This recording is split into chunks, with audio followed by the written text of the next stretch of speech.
ॐ विघ्नेश्वराय वरदाय सुरप्रियाय लंबोदराय सकलाय जगद्विताय नागानलाय श्रुतिऐक्य विभूषिताय गौरीसुताय गणनाथ नमो नमस्ते। मुक्ता विद्रुमहे मनीलधवलै छायै मुखस्थिक्षणै युक्ता मिन्दुनिबद्धरत्नमुकुटं तत्त्वार्थवर्णात्मिकं गायत्रीं वरदाभयङ्कुशकशं पाशं कपालं गुणं शङ्खं चक्रमथारविन्दयुगलं हस्तै वहन्तीं भजे।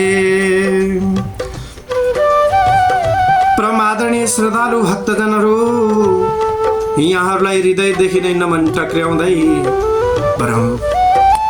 परम अखिलेश्वर भगवान, जगतका आधार भएका भगवान नारायणका श्री चरणमा कोटि कोटि नमन टक्र्याउँदै अखिलेश्वरी भगवती माता जगदम्बिका हजारौं हात पाउले सज्जित भएकी माता प्रकृति स्वरूपा गायत्रीलाई ध्यानमग्न अर्थात् ध्यानमा लगाउँदै चिन्तन गर्दै मनन गर्दै उहाँका श्री चरणमा कोटि नमन टक्र्याउँदै आजको यस कथा सत्रलाई अगाडि बढाउन गइरहेका छौँ।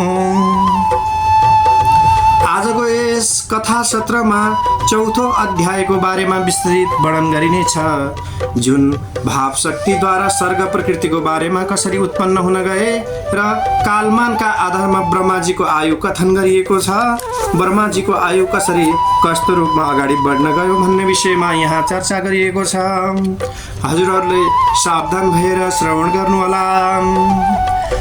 ससक्ततः सर्वभावानमचिन्त्य ज्ञानगोचराम् यतननो ब्राह्मणस्तास्तु सर्गाद्धा भावशक्तया उत्पन्न प्रोच्यते विद्वान् नित्य एवोपचारतम् निजेन तस्य मानेन आयुवर्षशतं स्मृतम्। सुतजी भन्नुहुन्छ, हे सौनकजी, सबै भावहरूको शक्तिहरू चिन्तनमा आउन सक्ने विषय होइनन्, ती त केवल ज्ञानद्वारा नै देखिन सक्दछन्। ब्रह्माजी तिनै भाव शक्तिहरूद्वारा सम्पन्न भएर सो कार्यमा प्रवृत्त हुनुहुन्छ। यद्यपि ब्रह्माजी स्वयं नित्य हुनुहुन्छ, तर पनि ज्ञानी जनहरू उहाँलाई अर्थात् उहाँको उपचारबाट अर्थात् उत्पन्न भएको मान्दछन्। जे जति भइरहेको छ, जुन कार्यको सृजना भइराखेको छ, जुन प्रादुर्भाव भएको छ, सबै ब्रह्माजीलाई नै यसको तथ्य जान्छ र उपचार वशमा नै उनको आयु उनैका वर्ष प्रमाण अनुसार 100 वर्ष बताइन्छ। भगवान हे मुनै, ब्रह्माजीको द्वारा यस विश्वको उत्पत्तिमा मनुष्यको पनि ठुलो योगदान रहेको छ। स्वयम्भुव मनुको वंशमा उनी सहित 7 मनुहरू भए, अर्थात् प्रथम स्वयम्भुव मनु थिए। उनीदेखि सुरु भएर मन्वन्तरको क्रमले स्वारोचितम, जसमा स्वारोचित छ अर्थात् उत्तम तामस रह्यो त चाक्षुषर, त्यसै गरिकन वयोस्त मनु भए, जसका द्वारा समय समयमा सृष्टिको उत्पत्ति र वृद्धि हुँदै रहन्छ। अब म ब्रह्माजीको आयु वर्षको पूर्वकाल प्रमाण बताउँदछु। हे मुने, पलक झिम्किने समयलाई निमिष भनिन्छ। त्यस्ता 18 निमेषलाई 1 काष्ठ भनिन्छ। 30 काष्ठहरूको 1 कला, 30 कलाहरूको 1 मुहूर्त र 30 मुहूर्तको 1 अहोरात्र मानिन्छ। सो अहोरात्रलाई दिन र रात गरेर सूर्यद्वारा विभाग हुन्छ। यसरी प्रकृतिले प्राणीहरूको कार्य गर्नको लागि दिनका र शयन गर्नका लागि रात्रिको रचना गरिन्। यदि दिन रात्रिको विभाग हुँदा अर्थात् हुँदैन थियो भनेपछि देहधारीहरूले कुनै पनि काम गर्दै थाक्दथे र बिना विश्राम निरन्तर जागरणले तिनीहरूको कार्यक्षमता नष्ट हुन जान्थ्यो। यसपछि तिनीहरू अस्वस्थ तथा रोगी भएर शीघ्र नै मृत्युलाई वरण गर्दथे। यसरी नै 30 अहोरात्रको 1 महिना हुन्छ। त्यस्तै यसमा 7 अहोरात्रको 1 सप्ताह र 15 अहोरात्रको 1 पक्ष हुन्छ। महिनामा एक कृष्ण पक्ष र शुक्ल पक्षको रूपमा जुन 2 पक्षहरू हुन्छन् तिनको आविर्भाव चन्द्रमा अर्थात् चन्द्रमाले गर्ने गर्दछन्। कृष्ण पक्षमा रात्रि अन्धकारमय हुन्छ र यसरी नै शुक्ल पक्षमा ज्योत्स्ना अर्थात् चाँदनी चन्द्रमा फैलिरहन्छन्, तसर्थ यसलाई शुक्ल पक्ष भनिन्छ। एक वर्षमा 12 महिनाहरू हुन्छन्। 12 महिनाहरूमा वैशाख, ज्येष्ठ, असार, श्रावण, भाद्र, आश्विन, कार्तिक, मार्गशीर्ष, पौष, माघ, फाल्गुन र चैत्र महिनाहरू हुन्छन्। यसरी नै एक वर्ष वा संवत्सरमा 6 ऋतुहरू यसरी फेरिन्छन्। चैत्र वैशाखलाई वसन्त, ज्येष्ठ र असारलाई ग्रीष्म, श्रावण र भाद्र महिनालाई वर्षा, आश्विन र कार्तिकलाई शरद ऋतु र मार्ग, पौष हेमन्त ऋतु र माघ, फाल्गुन महिनालाई शिशिर ऋतु कहियो। एक वर्षमा 2 अयन हुन्छन्, उत्तरायण र दक्षिणायन। मकर राशिदेखि मिथुन राशिसम्म सूर्य भ्रमण गर्दा उत्तरायण मानिन्छ। यसरी नै कर्कट राशिदेखि धनु राशिसम्म सूर्य स्थिर रहँदा दक्षिणायन मानिन्छ। हे मुनि, सूर्य उत्तरायण रहँदा देवताहरूको दिन हुन्छ भने दक्षिणायन रहँदा रात्रि हुन्छ। यस हिसाबले तपाईहरूको प्रति मनुष्य र देवताहरूका कालमान बताइयो। अब ब्रह्माजीको एक रात दिन मनुष्यहरूको कालमान अनुसार एक युगको जुन प्रमाण छ त्यसको विषयमा बताउने छु, ध्यानसित श्रवण गर्नुहोस्। अघि बढ्दै जाँदा 4000 दिव्य वर्षहरूको सत्य युग, 3000 दिव्य वर्षहरूको त्रेता युग, 2000 दिव्य वर्षहरूको द्वापर युग तथा 1000 दिव्य वर्षको कलियुग मानिन्छ। यसरी नै प्रत्येक युगको जुन प्रमाण बताइयो त्यस युगको सन्ध्याङ्श त्यति नै 100 वर्षको हुन्छ। अर्थात् सत्य युग 4000 दिव्य वर्षहरूको त्यसको सन्धि र सन्ध्याङ्श काल 400 दिव्य वर्षका हुन्छन्। यस प्रकारले सत्य युग 4800 दिव्य वर्षहरूको भयो। त्यस्तै त्रेता युग 3000 दिव्य वर्षहरूको र सन्ध्याङ्श सहित 3600 दिव्य वर्षहरूको द्वापर युग, 2000 वर्षहरूको र सन्ध्याङ्श सहित 2400 दिव्य वर्षको एवं कलियुग 1000 दिव्य वर्षको तथा सन्ध्याङ्श सहित 1200 दिव्य वर्षहरूको हुन्छ। हे मुने, चारै युगको प्रमाण 12000 दिव्य वर्षहरूको भयो। यसरी अघि बढ्दै जाँदाखेरि यही चतुर्युगी नै देवताहरूको एक युग मानिन्छ। हे शौनकजी, दिव्य वर्षहरूलाई मानव वर्षहरूको 360 दिनहरूको जुन 360 दिनहरूले गुणा गर्दामा सत्ययुग 17,28,000 मानव वर्षको भयो। यस्तै हिसाबले त्रेतायुग 12,96,000 वर्षको, यसरी नै द्वापर युग 8,64,000 वर्षको तथा कलियुग 4,32,000 मानव वर्षको हुन्छ। यस प्रकारले 1000 युग प्रमाण ब्रह्माजीको एक दिन र यति नै युगको ब्रह्माजीको रात्रि हुन्छ। जुन प्रलय कालमा सुतेका ब्रह्माजी आफ्नो अहोरात्रको अन्तमा बिउजन्छन् तब ती सृष्टि रचना गर्दछन्। उनको त्यस रचनाको चर्चा यस पूर्व नै गरिसकिएको छ। उनै ब्रह्माजीले देवता अर्थात् देवादिको सृष्टि गरेर सनातन यज्ञहरूको आरम्भ गरेका थिए। ती यज्ञहरूका साधनभूत ऋग, यजुर र सामवेदको अर्थात् उनले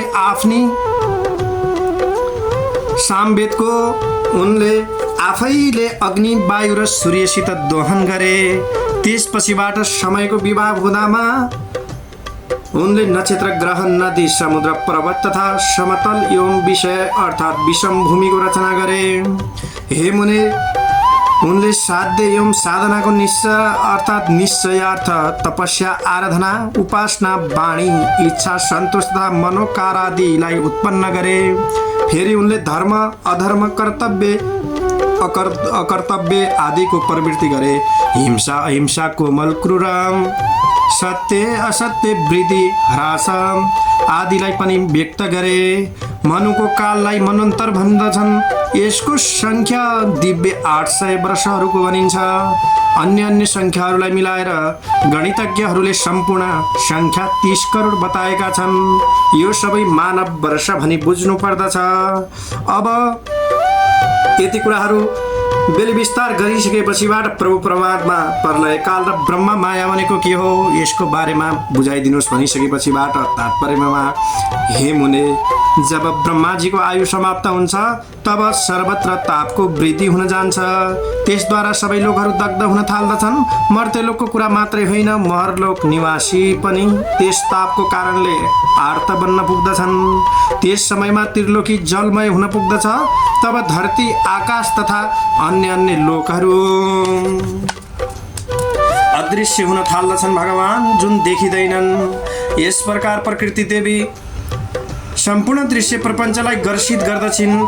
त्यसपछिबाट ती ब्रह्ममयी माया ब्रह्मा सान्निध्यमा विराजमान हुन पुग्दछिन्। अन्ततः ती पनि विलुप्त हुन्छन्। तब केवल प्रकाशमान तथा नादयुक्त ब्रह्म मात्र शेष रहन्छन्। हे सौनकजी, प्रलयकालमा पनि जुन नष्ट भएको जस्तो देखिन्छ सो यथार्थमा नष्ट भएको हुँदैन। खाली प्रकृतिमय ब्रह्म अर्थात् ब्रह्ममा विलय हुने मात्र हो। यो सत्य तथ्यलाई ज्ञानी जनहरूले मात्र राम्ररी बुझ्न सक्दछन्। जुन अज्ञानी जनहरूका लागि यो सबै रहस्यका रूपमा रहन्छ, तिनीहरूलाई त सम्झाउँदा पनि सम्झन सक्दैनन्। यसर्थ पटक पटक जन्म मरणको चक्रमा चक्कर काट्दै रहन्छन्।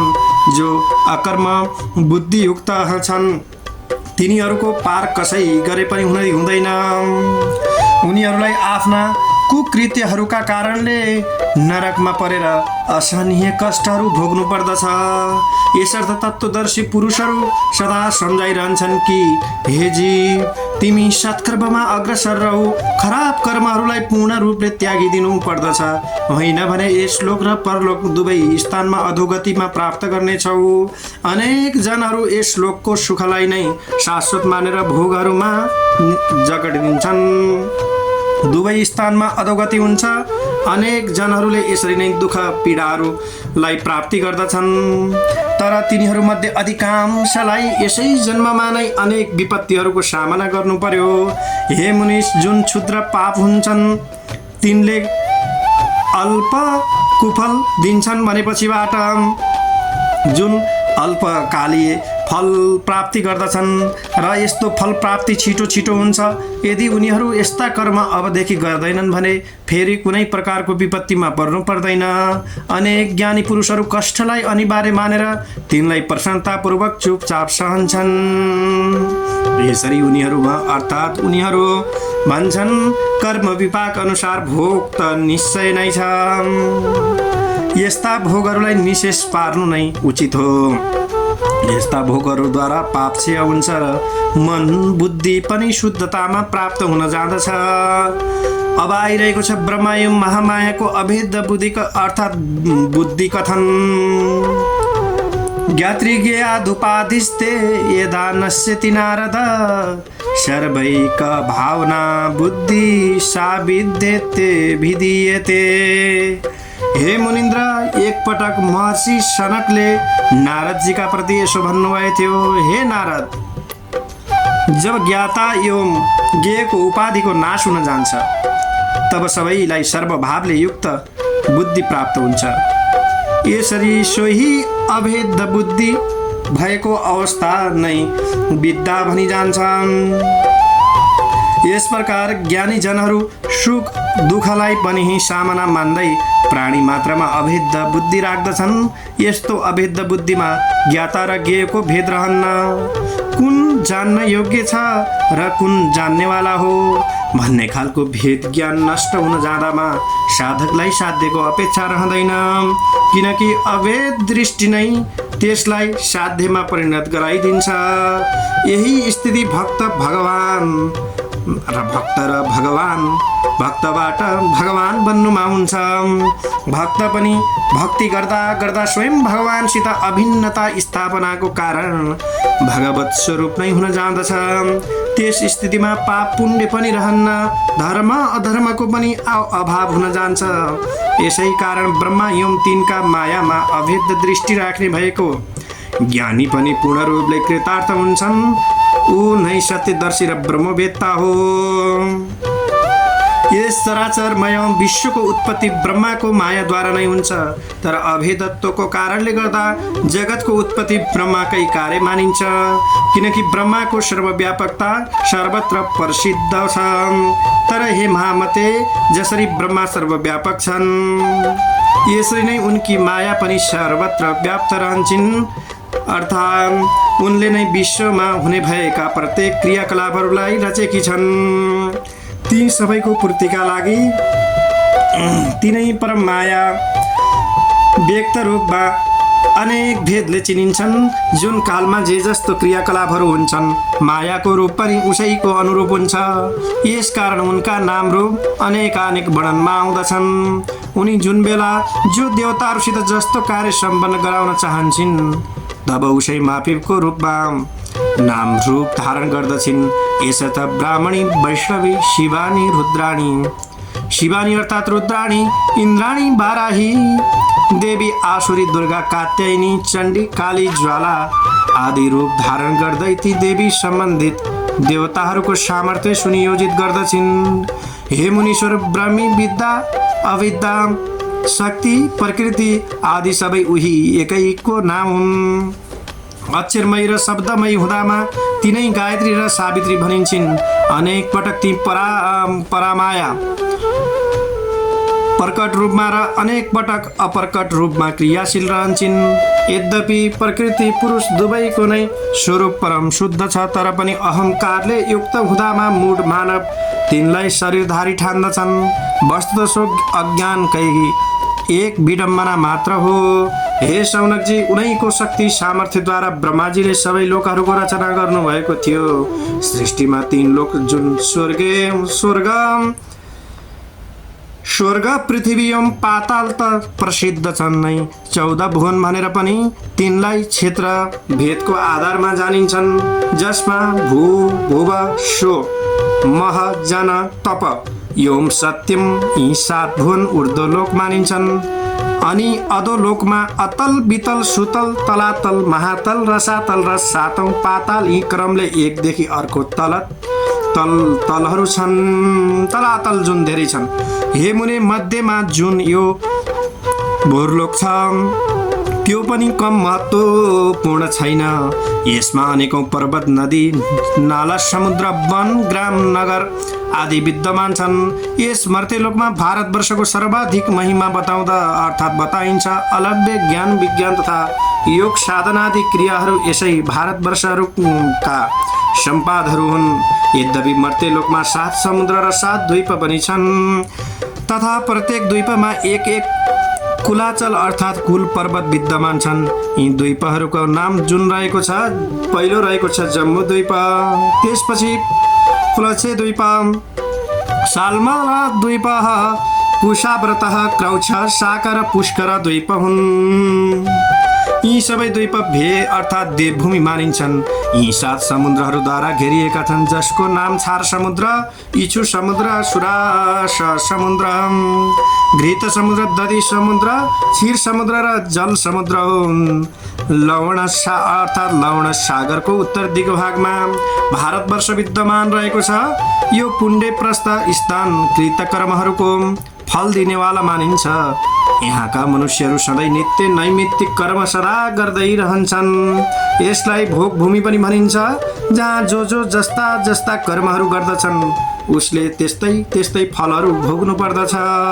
उसो त यो सम्पूर्ण मर्त्यलोक नै भोग भूमि नै हो, किनकि यही कर्म सम्पन्न हुन्छन् र कर्मका फल पनि मिल्दछन्। मर्त्यलोक भन्दा भिन्न लोकहरू कर्म र भोगका लागि होइनन्। यति कुरा बेली विस्तार बताइसकेपछिबाट प्रभु परमात्मा अब आइरहेको छ भारतवर्षको महिमा र सदाचारको वर्णन। हे मुनिन्द्र, जब कुनै कर्मको फल भोगिन्छ तब कर्म फल शेष रहँदैनन्। फेरि त्यो मनुष्य सबै प्रकारले शुद्ध भएर मोक्षको भागी बन्दछ, तर भारत भूमि यसका लागि अधिक उपयुक्त छ। यसर्थ देवताहरू पनि यस भूमिमा जन्म लिने कामना राख्दछन्। यहाँ जुन कर्महरू गरिन्छन् त्यसको अक्षय फल यसर्थ पनि हुन्छ कि यो निश्चय रूपमा पुण्यभूमि हो, देवभूमि हो, पुण्यभूमि हो। त्यसै कारणले गर्दाखेरि कृत कर्महरूको फल शीघ्र नै प्रदान हुन्छ र देवताहरूले पनि त्यो जुन फलहरू हुन्छन् त्यो फललाई शीघ्र नै प्रदान गर्ने गर्दछन्। हे सौनकजी, यस पवित्र भूमिमा जन्म लिने भएको मनुष्यको स्वभाव नै चिन्तनशील हुन्छ। यिनीहरू अनित्य भोगहरूको परित्यागपूर्वक भगवतीको उपासनामा चित्त लगाएर रहन्छन्। यिनीहरूको बुद्धि अभेद ज्ञानले सम्पन्न रहन्छ। यस कारणले यिनीहरूलाई स्वर्ग र मोक्ष प्राप्तिको अधिक अवसरहरू सुलभ रहन्छ। हे मुने, त्यही त्यो भूमि हो जहाँ अखण्ड वेद ध्वनि गुन्जित रहन्छ, सदाकाल यज्ञाग्नि प्रज्वलित रहन्छ। त्यसको सूक्ष्म धूमद्वारा वातावरण सदा स्वच्छ बनिरहन्छ। यस्तो यज्ञ धूमले अनेक प्रकारका प्रदूषणहरूलाई पनि दूर गर्दछन्। जुन यज्ञादि कर्महरू हुन्छन् ती देवप्रिय हुन्छन्। देवतालाई स्वाहा स्वाहा भन्दै जुन हवन आदि कार्यहरू गरिन्छ र पितृहरूलाई स्वधा भनेर जुन आहुति दिइन्छ, ती आहुतिहरूद्वारा देवता र पितृ मात्र प्रसन्न नभएर यो सारा भूमि नै पवित्र हुन जाँदछ, यो वातावरण नै पवित्र हुन जाँदछ। यसरी भारतवर्षमा नै सगुण ब्रह्मा र प्रकृतिको अनेक रूपमा पूजन हुन्छ। भक्तजनहरू संकीर्तनादिको द्वारा आफ्नो आराध्यलाई प्रसन्न पार्न दत्तचित्त रहन्छन्। जुन तपस्वीहरू हुन्छन् तपस्यामा मन लगाउँदछन् तथा अनेकौं मनुष्यहरू विभिन्न प्रकारका व्रत उपवासहरू आचरण सहितमा गर्दै सहिष्णु जीवन धारण गर्दछन्। हे मुने, योगीजनहरू भारतवर्षमा अष्टाङ्ग योगको द्वारा अनेक प्रकारका सिद्धिहरूलाई प्राप्त गर्दछन्। जुन हठयोग त अझ धेरै कठिन छ, तर त्यसको साधक आफ्नो अभ्यासमा जुन साधक लागिरहन्छ भनेपछिबाट त्यसले अवश्य नै सिद्धिलाई प्राप्त गर्दछ र उसलाई कहिले पनि यो मायाका कुराहरूले घेर्दैन। हे मुनिन्द्र, यस पावन क्षेत्रको इतिहास केलाउँदा यहाँ अनेक तपस्वीहरूद्वारा घोर तपस्याहरू गर्दै रहेको बुझिन्छ। उनीहरूमध्ये कसैले निराहार मात्र बस्दछन्, जुन निराहार मात्रै रहेर तथा अनेक शारीरिक कष्ट काटेर उपासना गर्ने गर्दछन्। कसैले आठै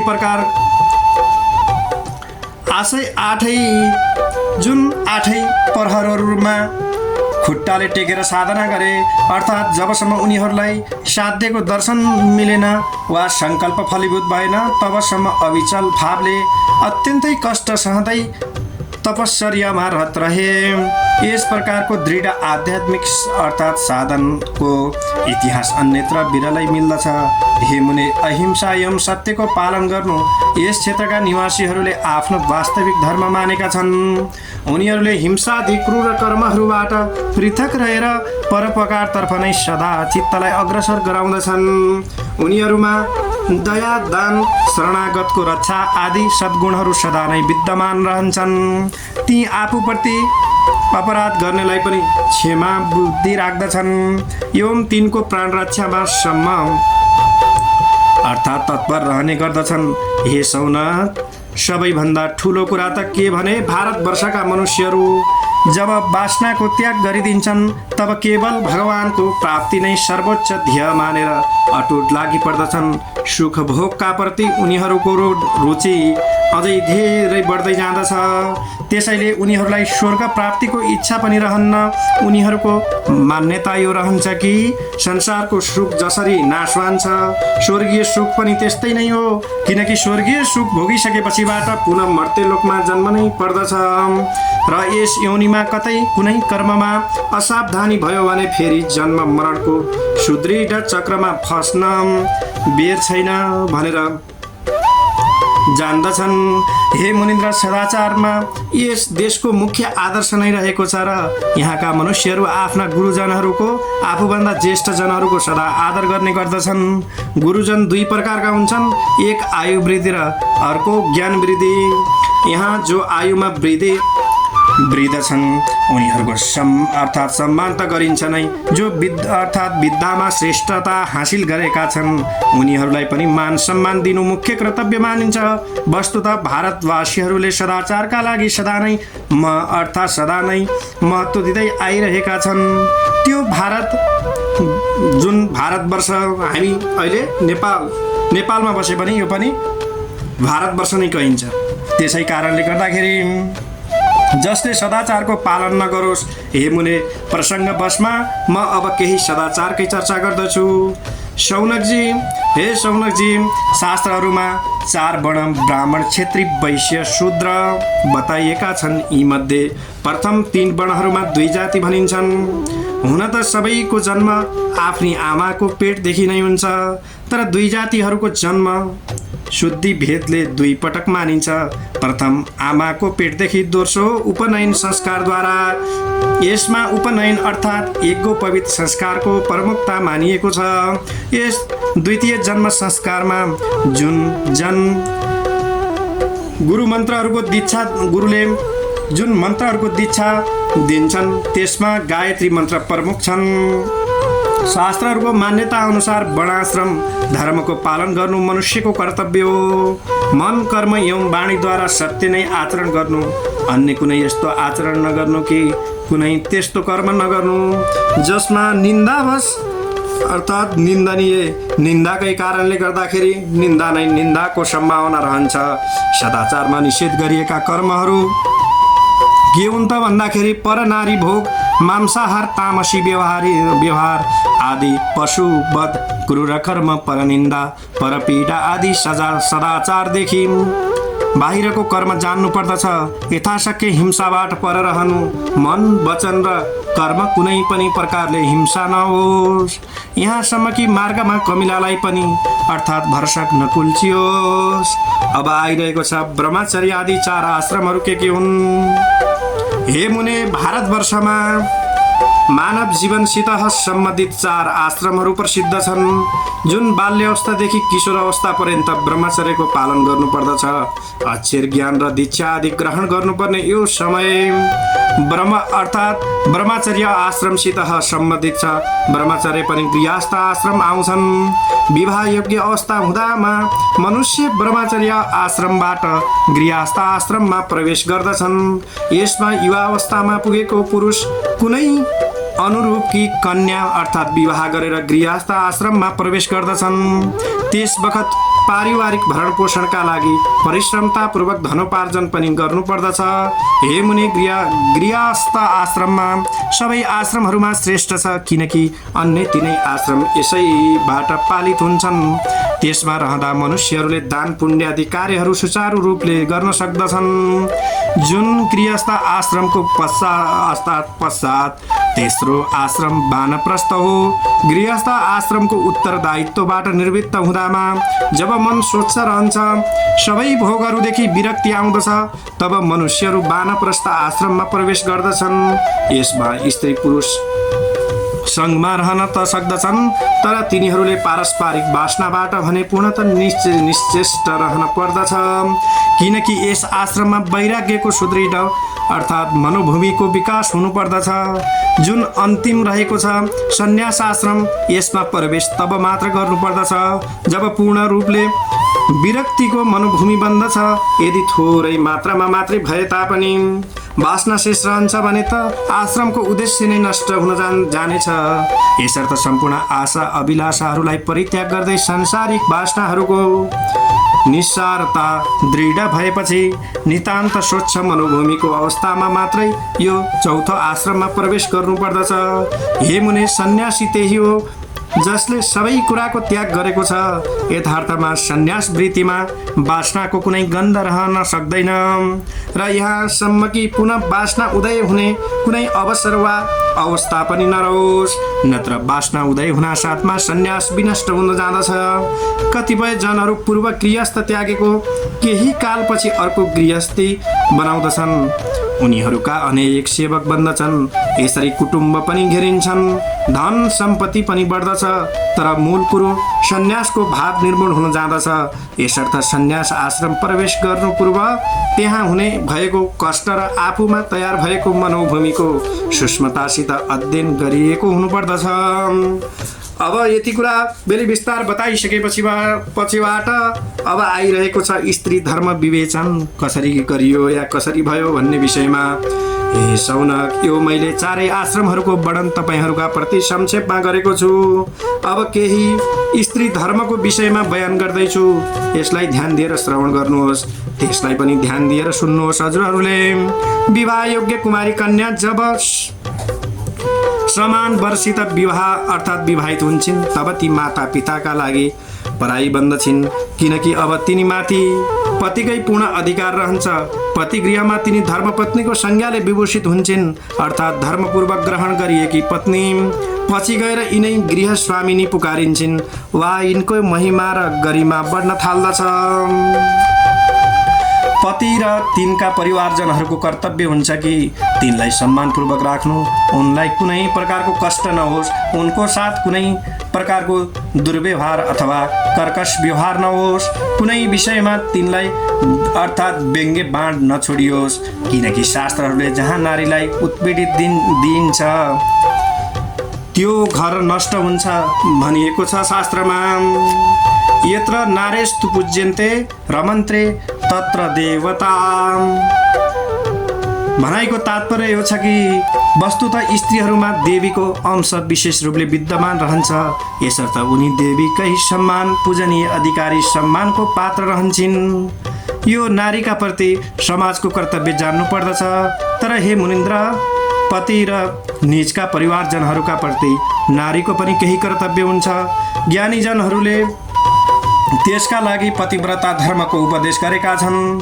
पति नै परमेश्वर हुन्, अर्थात् पति परमेश्वर भनेर उनीहरूले यही भावना व्यक्त गरेका हुन् कि पत्नी सदा पतिको अनुशासनमा रहनुपर्दछ, पतिलाई सर्वदा आदर गर्नुपर्दछ, पति आज्ञामा रहनु, पतिका कुटुम्बहरू र गुरुजनहरूप्रति यथायोग्य सम्मानजनक र मधुर व्यवहार गर्नु पत्नीको परम कर्तव्य हो भनिसकेपछिबाट उनको आचरण विनम्र र सत्यतापूर्ण हुनुपर्दछ। संसारमा नैतिकताको सबैभन्दा धेरै मूल्य छ।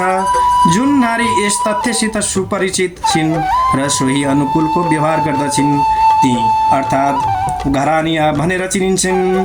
जुन नारी यस्ता कुराहरूको उपेक्षा गर्दै कुटुम्बहरूलाई क्लेश पुर्याउँदछिन् भनेपछिबाट ती कर्तव्यबाट च्युत वा भ्रष्टमा गनिन्छन्। हे शौनकजी, नारी त लज्जाशील हुनुपर्दछ, किनकि लज्जा नारीको सर्वश्रेष्ठ गहना मानिन्छ र पराई पुरुषको कहिल्यै चिन्तन नगरियोस्, किनकि यसबाट अर्थात् सतीत्वको रक्षामा व्यवधान उत्पन्न हुन जाँदछ। सतीत्व नारीको यस्तो अमूल्य वस्तु हो जुन एकपटक नष्ट भइसकेपछिबाट फेरि प्राप्त हुँदैन। यसरी नै पतिको अतिरिक्त अन्य कुनै पुरुषका साथमा एकान्तमा बस्नु, हाँस्नु वा हावभावपूर्ण भङ्गीमा बनेको अर्थात् बनाउने जस्ता क्रियाकलापहरू कहिल्यै संलग्न ती पतिव्रता नारीको हुनु हुँदैन। शास्त्रज्ञहरूले काम भावलाई तृणहरूको यस्तो थुप्रो भनेका छन् जसमा थाहै नपाई झिल्को सल्किने गर्दछ। यसर्थ स्त्रीले सदाकाल सतर्क रहनु पर्दछ। त्यस्तो अवस्था कहिल्यै पनि आउन दिनु हुँदैन जसको कारण उसको सतीत्वमा आँच आओस्। यो मन जुन छ यसको कुनै विश्वास छैन। कुन्नी कति बेला यो आफ्नो मार्गबाट भ्रष्ट हुन्छ, त्यसपछि त पछुताउनु मात्र बाँकी रहन्छ। हे मुने, स्त्रीले चर्को स्वतन्त्रता र उच्छृङ्खलताबाट बस्नु पर्दछ। त्यसो त स्त्रीहरूमा सतीत्वको धेरै ठुलो शक्ति हुन्छ। यसबाट धेरै ठुला शक्तिहरूलाई पराजित गर्न सकिन्छ, तर यसका लागि दृढ निश्चयका साथमा रहनु आवश्यक पर्दछ। चाहे प्राण जाओस् तर सतीत्वमा आँच नआओस्। भावनाले नारी यस्तो भावनाले नारीको सदा रक्षा गर्छ। संसारमा अनेकौं पतिव्रताहरू भए जसले ठुला कष्ट सहेर पनि आत्मसम्मानको आफ्नो रक्षा गरिरहे। श्री कृष्ण गोविन्द हरे मुरारे हे नाथ नारायण वासुदेवम।